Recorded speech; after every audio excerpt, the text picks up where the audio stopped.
Shalom, everybody, and Chodesh Tov. Welcome back. We are continuing with where we left off in Rav Noson's discourse in Likutey Halakhot, section Orach Chaim, the laws of Birkat Hoda'ah, the blessings of giving thanks, discourse number 6, paragraph 25. We left off where Rav Noson says there's like a no-win situation, that a person who gets steeped in his lusts becomes more sad and depressed and worried, anxiety, and the worry, anxiety, and stress and depression brings on more desires and lusts, and that brings more sadness and depression and anxiety, and it's like a vicious cycle that you can't get out.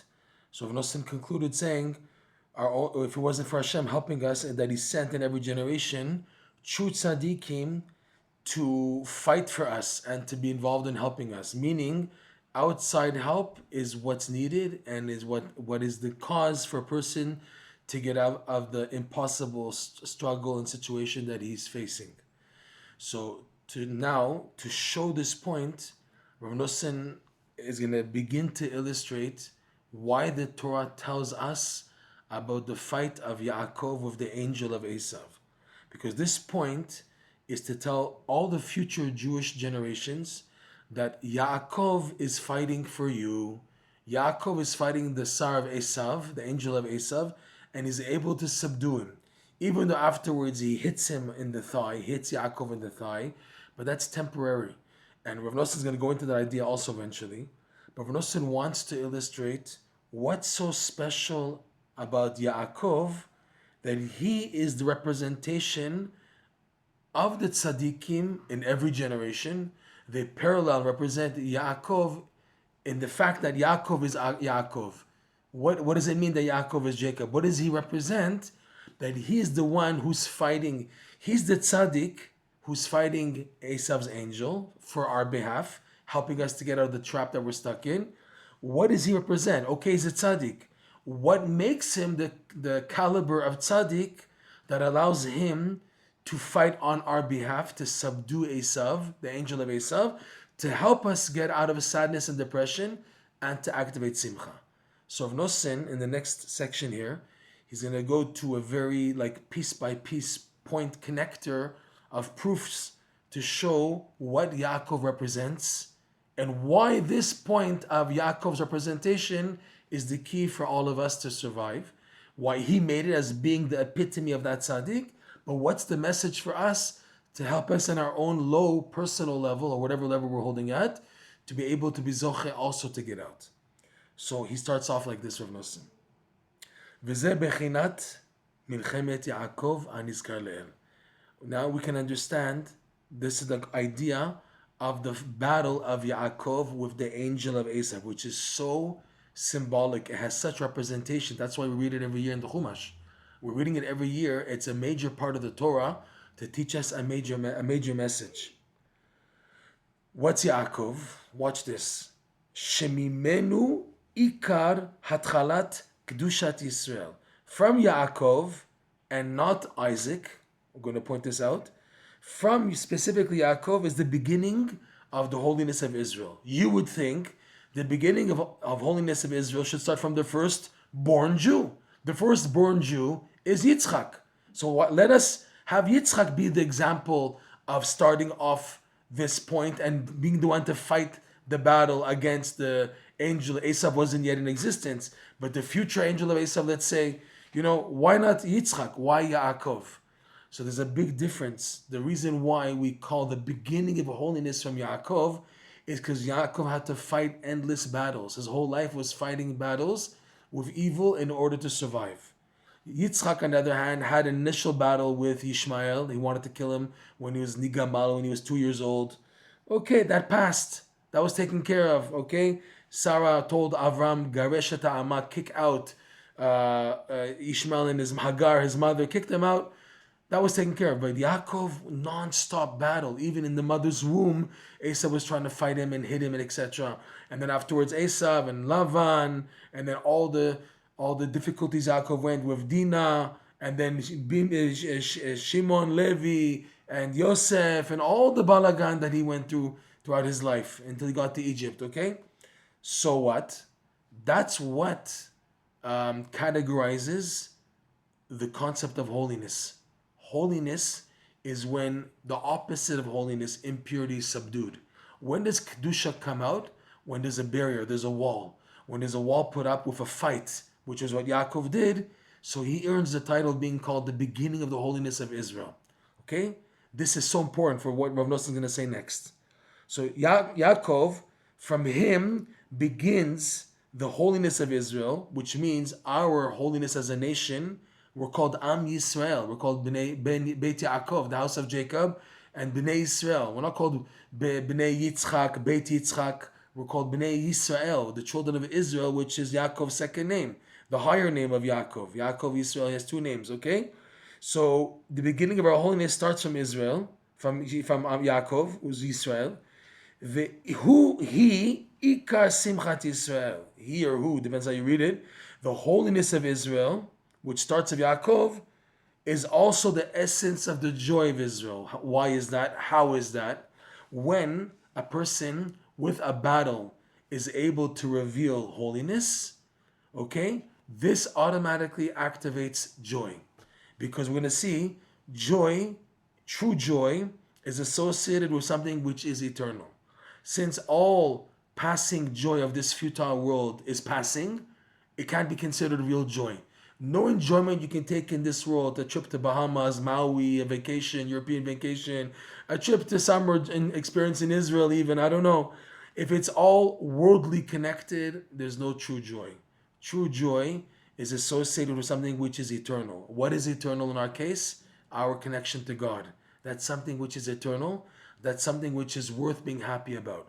And that's revealed when the Kedusha of Israel is revealed. When holiness is revealed, when the holiness of Am Yisrael is revealed, that there is a holiness associated with these people, that they act in a certain way in accordance with the servitude towards HaKadosh Baruch Hu, Hashem, that's the greatest Simcha.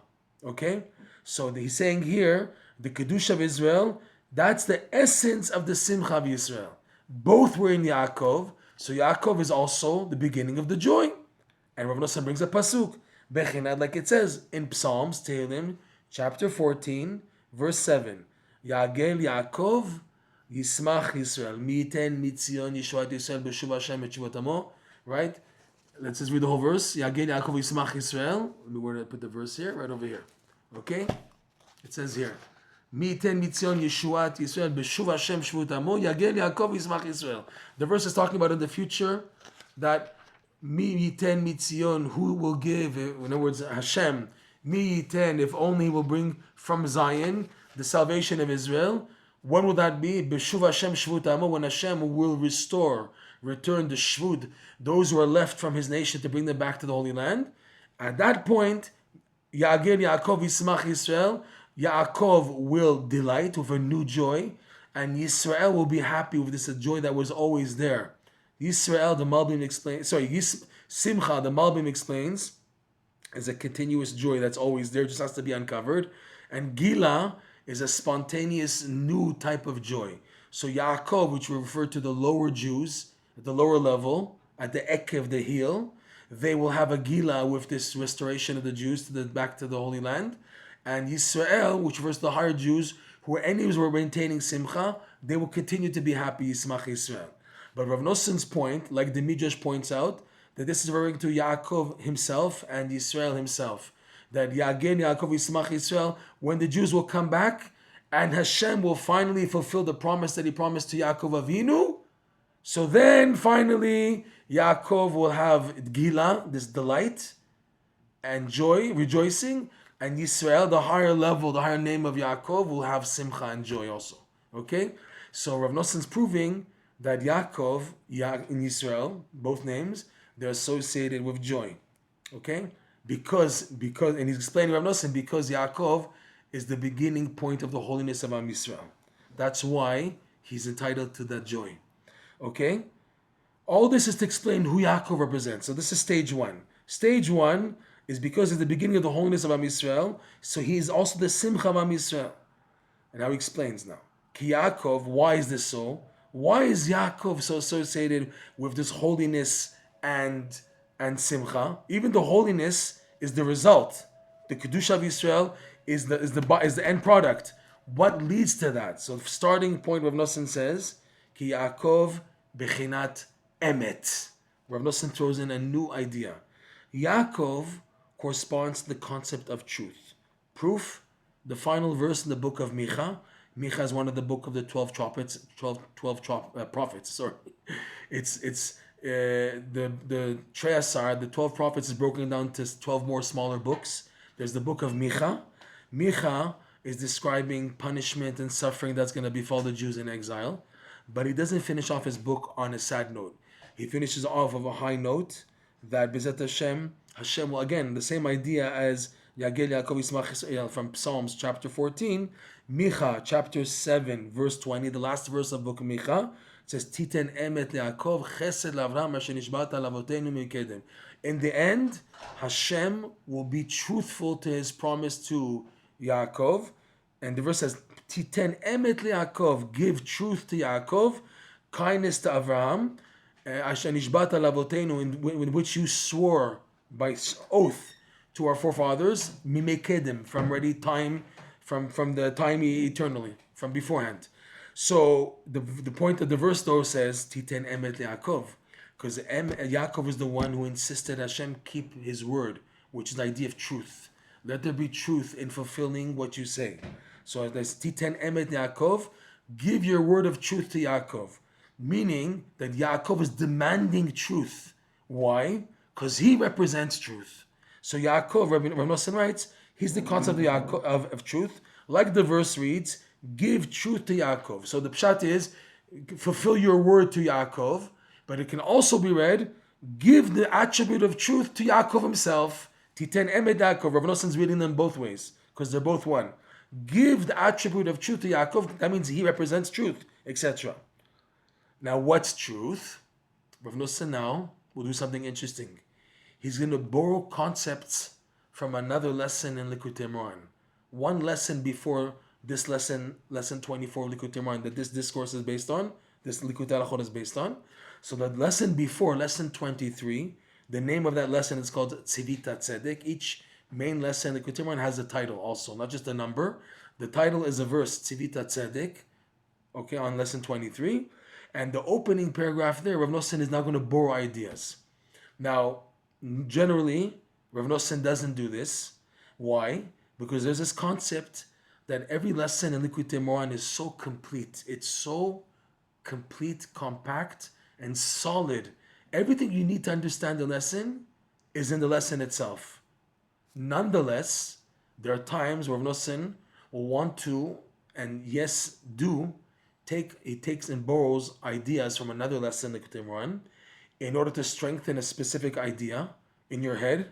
Once that's clear, he sends you back to lesson 24, the lesson Likutey Moharan that he's working on, whatever, and then you begin to see the idea in the lesson itself. You needed to borrow some introductory ideas from another lesson, but once they're established and you see them clearly, you can now apply them to the actual lesson that Rav Nosson is presently learning, in this case lesson 24, and these ideas become apparent in the lesson themselves. So now he's borrowing 4 ideas, interrelated ideas, Emet, Ora Panim, Chayut, Simcha, and Yaakov, really. It's 5 ideas, they're all interrelated, and Reb Nachman joins them all together. Let's see how Rav Nosson explains it here in the Likutey Halakhot. So he says like this, Ki Yaakov bechinat emet, like we said, Kmo shekatuv titen emet leYaakov v'chule. Okay, Yaakov corresponds to emet, like this verse in Micha reads, like we read, the final verse in Micha. And what is emet? Emet is this concept called the Orach Panim, the light of the countenance. The light of the countenance is really referring to Hashem's countenance, where this shining light means clarity. That Hashem is shining to you clarity. Clarity means a clarification of the truth. To clarify, clear, the concept of clarification means to sift out, to see the truth. If it's in seeing something clearly, if it's clarification for an idea, a person's mixed up and mumbled and not having clarity in the idea, so we need to sift out the excess, the dross, so the person can see clearly. Whatever the case, the light of the Hashem's countenance shining on a person is shining this clarity. And that's truth. So shining light of the countenance of God on a person is associated with the concept of truth. Okay? Shehi bechinat Chaim. And this is the idea of having life, chayut. Life, where a person has life, as opposed to depression and sadness, a person doesn't have life. He just wants to be all rolled up in his bed, depressed and sad, and lethargic and lazy and out of things and apathetic. Okay, apathy. All that is associated the opposite of life, death. Life is where a person has activity and action because he has light of truth. He sees clear what to do. He's not wasting his life. He's not living a life of falsehood. He sees that what he has, what the good that he's doing and has a value, has a worth that picks him up, gives him back life, brings him back to life to do and do positive things. So that's the idea of Chaim. Okay. Shehu bechinat Chaim. And what is life? Bechinat Simcha. Joy. Because like we said, someone who's happy does things. Someone who's depressed and sad does nothing. He doesn't do anything. He's just miserable, can't do anything, can't think, can't learn, can't daven, can't work, can't move around, can't do anything, can't get married, whatever. Okay? That's the idea of someone who's depressed. Simcha is the idea of chayut. Okay? And Rabbi Nosson already just says these ideas, emet, or panim, chaim, simcha, and of course Yaakov, though you mentioned beforehand, kumo shekatuv b'Torah tzivita tzedek, as is brought down in the lesson tzivita tzedek, which is lesson 23. We just mentioned the ideas. He brings like 3-4 verses. We won't go into it because Rabbi Nosson didn't tell us ayin sham. He's not telling us to go look there. The ideas we mentioned, he now is going to develop outside of lesson 23 a connection between truth as the foundation for the rest of the things. Truth leads to orapanim, chayut, and then simcha. Watch. This is Rav Nosson's point. Ki, ikara simcha. He's going to explain it now. Watch. Ikara simcha shuachiyut. Why is simcha associated with truth and the light of the countenance and life? So if it goes backwards now, because the essence of joy, which is life, person has chayut, energy, and he has a raison d'être. He has a reason to exist and reason to do, and a wanting and a purpose. Okay, so the main simcha, which is the chayut, the life of a person, the lifeline, where does it come from? What gets a person happy? What keeps a person happy? Something amazing. Rav Nosson is really going deep. He says, "Hu al yidei nekudat ha'emet shebelev isha Yisraeli." Wow, joy is through the point of truth that's found in the heart of every Jew. In Yiddish, they call this the pinteliyid, the essence of one's Jewishness, Yiddishkeit, which is really one's point of truth, which is keeping him alive. It's the inner point of truth that a person has within them. What is this point of truth? And he explains, Shenafsho yoda'at me'od kdushat emunat Yisrael, that the soul of a Jew knows very well, even though the person acts crazy, cuckoo, does crazy things, may even do major blemishes and sins, nonetheless, the inner nefesh of a person knows very much the holiness of the faith of the Jewish people. It's something that can't be erased. Normally it comes out by people who wasted their lives. At the end of their days, when they regret what they did and they see that they wasted their time, then they express their inner desire of holiness, of Kedusha. I just want to go off for a second. There was in Uman a group of enlightened Jews, maskilim. These were Jews who were very intellectual in the Torah, very intellectual. They knew the Torah inside out. They were probably the best in their classes when they were learning Torah as youth. And these high intellectuals in the Torah also discarded the Torah, used proof based on the reform movement started in Germany by Moses Mendelssohn. They eventually were able to develop and bring proof from the Torah why to, God forbid, go against the Torah and not to observe the Torah anymore. So they were highly intellectuals, and they liked challenging any new rabbi who came to the city of Uman. So when Rabbi Nachman came, he showed them that there's no challenge for him. He even discussed with them deep, complicated mathematical problems associated with the configuration of pi, 3.13, etc., etc., etc. And they were very impressed with his mathematic breadth of knowledge, and also philosophy. Rabbi Nachman purposely spoke of these people about worldly intellect to show them that you can't play games with him, you can't fool him. And they were very admiring of him. One of them, his name was Hirschber. Horvitz. So he was one of the leading enlightened Jews in Uman, very intellectual. He received a sword of gold from the Tsar of Russia as a token of appreciation of his great level of knowledge and wisdom, which was made known to the Tsar of Russia. Him and a few other maskilim, Moshe Landau, Chaim Horvitz, these were all maskilim living in Uman. And yet this Hirschber became very fond of and very connected to Rabbi Nachman. And when Rabbi Nachman passed away early at the age of 38, he said clearly that if Rabbi Nachman would have lived longer, he would have succeeded in making him, Hirschber, come back to do tshuva and become a fully observant Jew. Things turned otherwise. He went in the other direction, but all the time maintaining a deep respect to Rabbi Nachman and the Breslover Hasidim. Eventually ended his life fleeing from a business scandal. He had to leave the Ukraine, Russia, and he ended up in England, becoming a professor of Hebraica in Cambridge University. And he's buried, believe it or not. There's a Jewish grave in the middle of all these Christian graves of professors of the University of Cambridge. There's a special cemetery plot allotted to the professors of Cambridge. And this Hirschber, who changed his name to Herman Bernard, is buried there. So before he passed away, his children wrote a letter to Rav Nachman Tulchiner. Rav Nachman Tulchiner was the main disciple of Rav Nosson. He was living in Tulchin. First he started in Tulchin, then Breslov, then Uman. All through his life, he maintained contact with Hirschber and his children, so that when Hirschber passed away, the children let Rav Nachman Tulchiner know about it. And in the letter they wrote that right before he passed away, Hirschber was saying in Yiddish, "Oy de Rebbe, oy de Rebbe." Oh Rabbi Nachman. He regretted.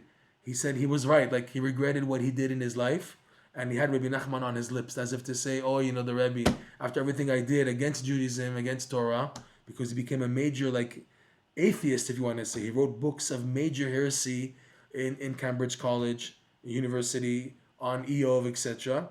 So, but still, his last words, the last punch was the good side, where he died with Rabbi Nachman on his lips, as if to say, if only I would have listened to the Rebbe. So this comes to show what Rosen's also saying here, that the inner nefesh of a Jew, no matter how far they may sway, knows about the holiness of their Yiddishkeit. Okay? This is something Rav Nosson once said also, that even if he hears from a Jew's lips the worst things he can say against the Torah, Rav Nosson says, I still know that deep down inside, he wants to be a good Jew. He has a holy spark within him, no matter what he may say. Unbelievable. And that's what Rav Nosson's getting to this point here. He's saying that Shenafsho yodat me'od k'tushat emunat Yisrael. The soul of a Jew knows a lot, not a little, a lot about the holiness of the Jewish faith. And this knowledge is truth. And this knowledge, which is the truth, he knows the truth of the situation, that there is validity to the holiness of the faith of Am Yisrael. Shezeh kol simchatenu. And this is what it only is left to really be happy about in life. Everything else is vanity. The money, the riches, the good-looking woman, and this and that, all that falls. Nothing is left of a person. What is left? Only the simcha of the emunah in the holiness of Am Yisrael, which is reflected in our mitzvah performance. Okay? Rav Nosson now brings 4 verses to show that the essence of the joy of a Jew is in Hashem. Watch what he does. And we're going to try to explain why Rav Nosson brings these 4 verses. So number 1, he says like this, first verse, Shezeh kol simchatenu bechinat, like the idea expressed in Tehillim, chapter 104. Chapter 104, verse 34. Chapter 104 is a verse which we recite on Rosh Chodesh. It's a chapter we recite on Rosh Chodesh, Baruchi Nafshi. And in this verse, David HaMelech is praising all the parts of creation. Okay? And at the end, he says like this, Anochi esmach b'Hashem. Let's read the whole verse inside. I'd like you to see the whole verse. The whole verse reads, Ye'erav alav sichi, after praising Hashem for the creation, may it be pleasing to Hashem, before Hashem, my conversation. Anochi esmach b'Hashem, and if that happens, if Hashem is pleasant with my words, I will be happy in Hashem. Anochi esmach b'Hashem. So Rav Noson's reading it in itself. I am happy, my joy is in Hashem. Anochi esmach b'Hashem. I will rejoice in Hashem. I will be happy in Hashem. So Rav Noson's saying that's our main happiness. That's what the verse is trying to say. He's saying it's coming to say from the beauty of the creation and praising, that's the whole chapter 104. He's able to say, after all this, I can be happy. Because the happiness comes from praising Hashem for all the amazing varieties and differences in the creation, all created by the one God, and all revealing His greatness. And now Hashem is the Lord, Hashem is running the world. So I'm so happy about it. I'm happy. My joy is in Hashem, that I have a part in Him. I have a part in His plan.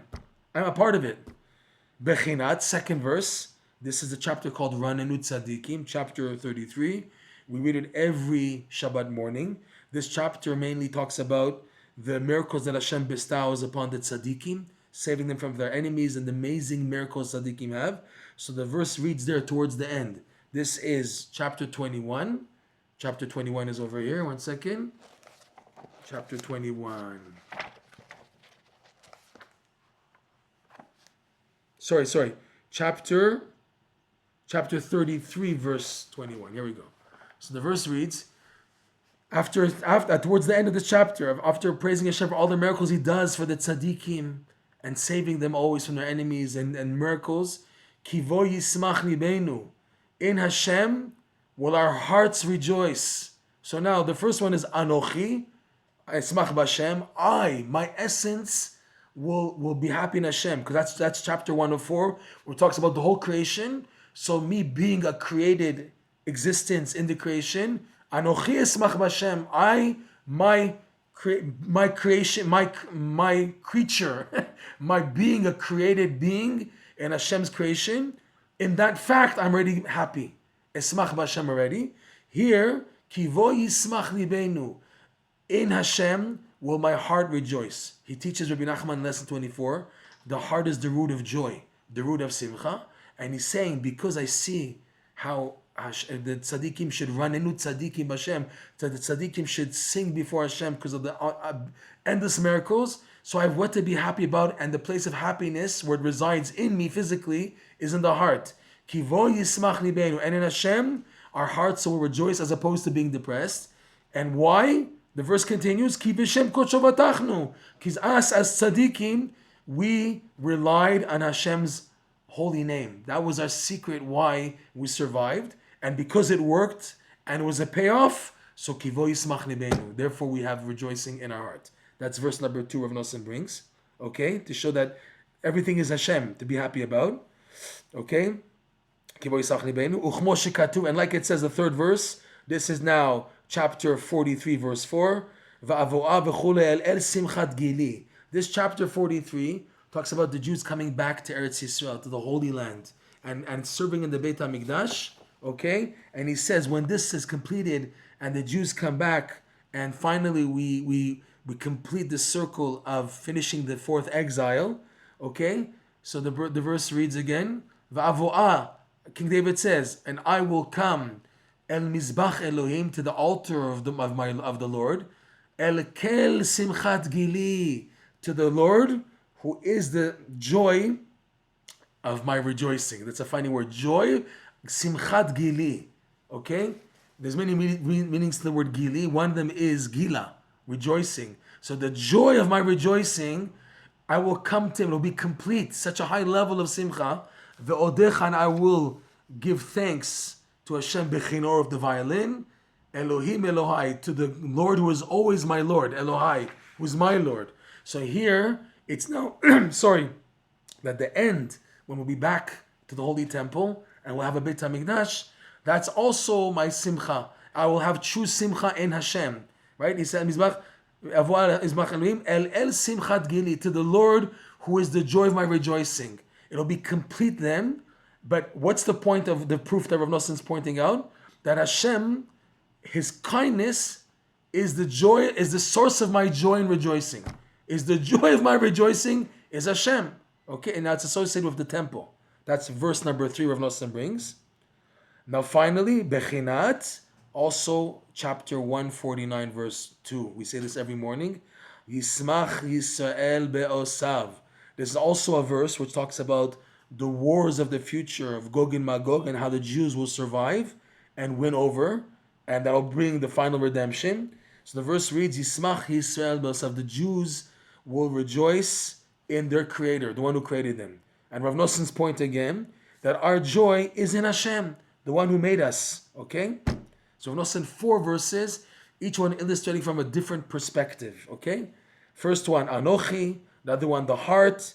The third one, Kel, and the temple, the Mizbeach. That'll bring to full force that Kel Hashem in His kindness is the joy of rejoicing, the joy of my rejoicing.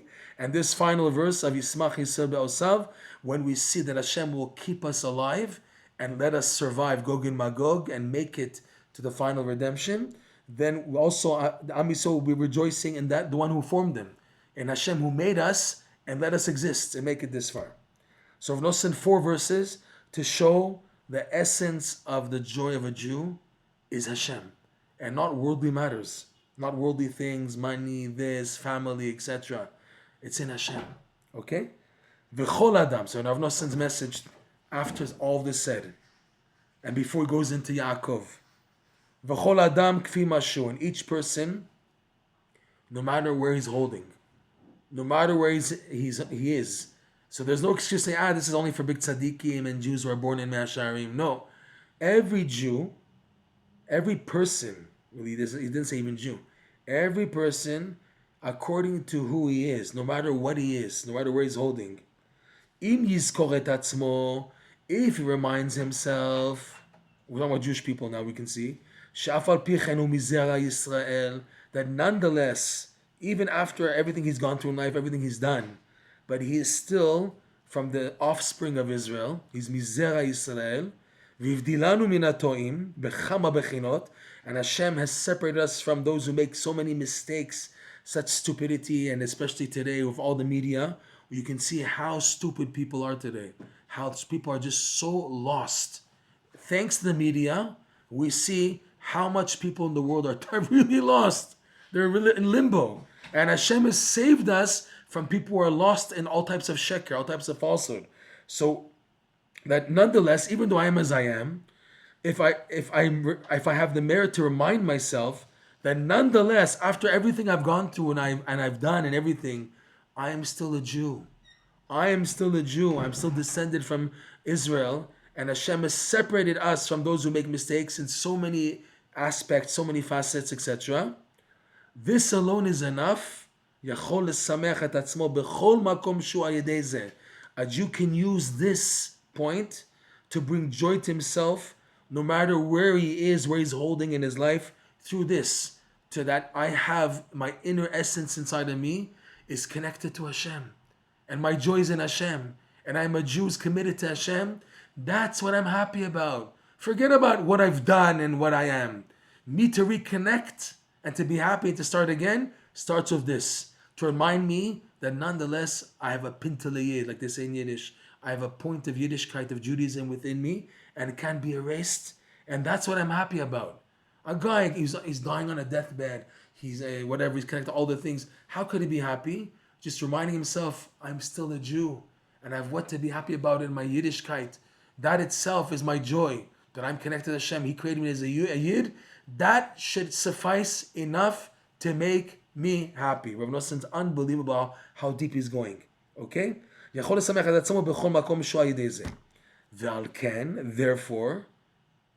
based on all this, you can now understand why Ikar Simcha hu bechinat kedushat Yaakov. The essence of the joy of the Jew starts from the holiness of Yaakov, because he represents truth. That's what Yaakov is, truth. And truth, like we said, is the light of the countenance, shine clarity, which is the essence of the chayut, the life force, and simcha.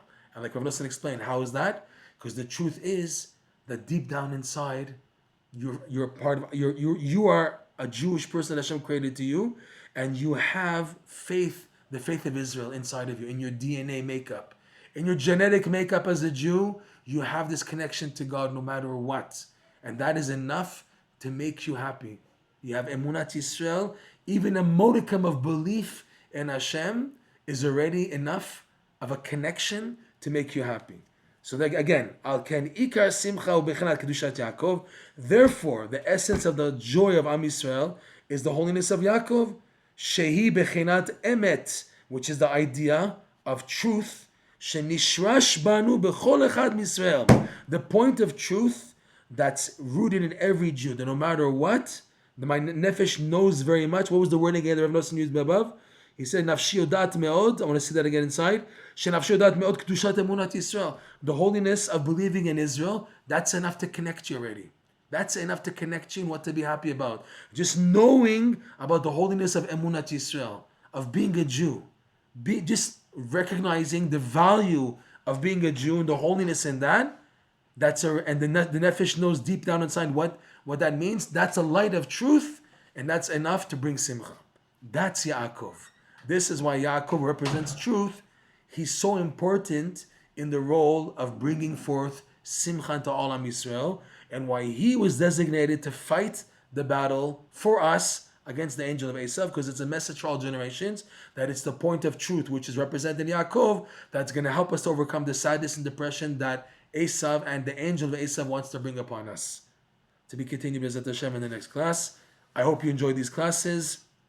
If you want to find out more about Likutey Moharan lesson 24, you can go to lesson 24. That's lesson 24 dot Breslov Therapy, BRESLOV therapy.com.